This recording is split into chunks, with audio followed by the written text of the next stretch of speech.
Hi, I'm Söderling. Be sure to follow me and my brand on prodirecttennis.com.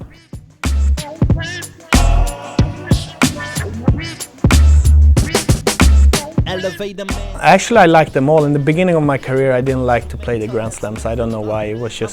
Maybe it was just too big for me, because there's a big difference playing Grand Slam tournaments compared to smaller ATP tournaments. But obviously, at the French Open in Paris, where I had my best results, that's also where I like to play most. But I have to say Wimbledon as well, because there's really a different atmosphere in Wimbledon compared to all the other tournaments on the tour. You will never find anything like playing at the Wimbledon.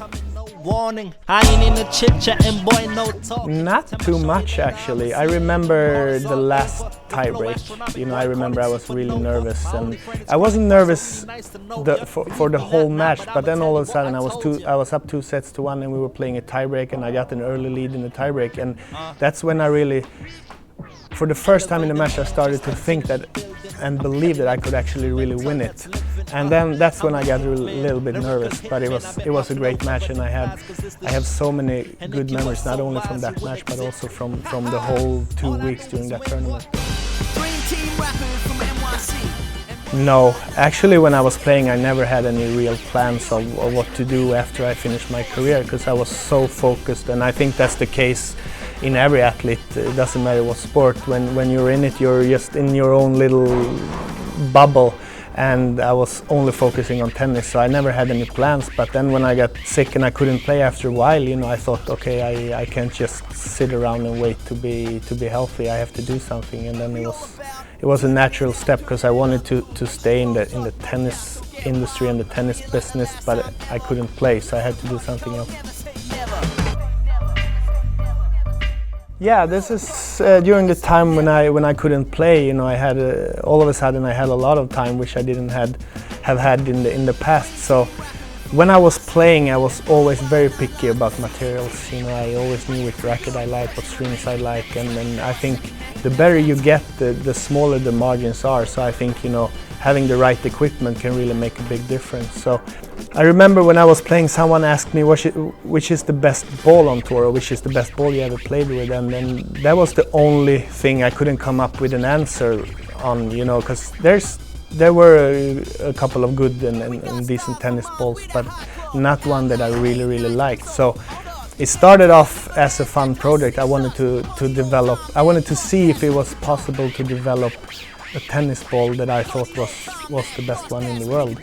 And then it was a lot more work than I ever expected. And then finally, after a year or almost a year and a half, I had the finalized ball and the finalized product. And then I let people try it, and then everybody liked it, which was great. And then a friend of mine said, you have to start selling it. And I was like, oh, well, I don't know. And then we tried a little bit. We started with one small shop in the tennis hall in Stockholm, and then the interest was big. Everybody liked it, so and that's how I started. Oh yes, a lot. That was when I decided to start selling the product, I had to develop a really nice case for everything and a really nice branding, and that's what I thought. I want to have like this sleek Swedish or Scandinavian design, because I think that only looking at tennis balls, there's a lot of different cans, but they look completely different to our brand. So yeah.